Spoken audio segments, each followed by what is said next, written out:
Do you have problem making simple past or present perfect sentences correctly because you exactly don't know how the verbs should change?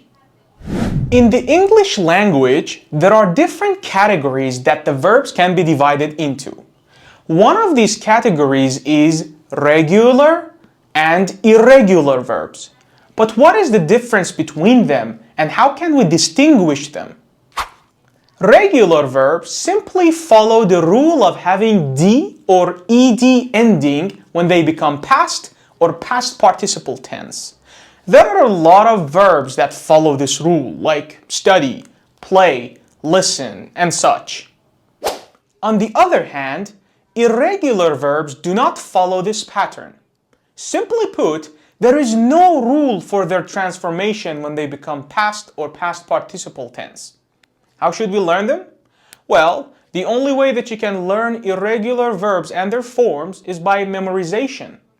You can also check lingonile.com to see a list of 50 most frequent irregular verbs used in English language.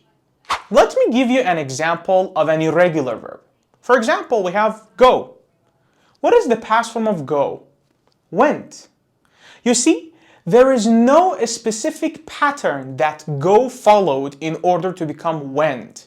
Because of that, we say verbs like go are irregular. And let me tell you one more tip about the spelling of regular verbs when they become past tense. Have you ever noticed some verbs like study change their Y to I when they become past tense? Do you know the reason? Well, here is the reason. When you have a verb that has Y ending, but this Y has the sound E, like study, when they become past tense and when you add D or ED at the end of them, you have to replace Y with I, like study, which becomes studied.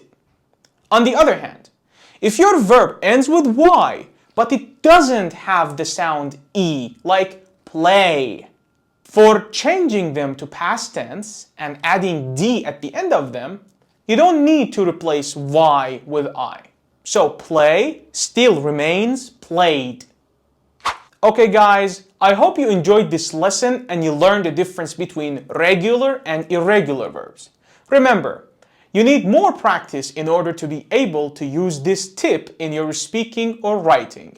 So don't forget to subscribe and check out our website to see a list of the 50 most frequent irregular verbs used in English language.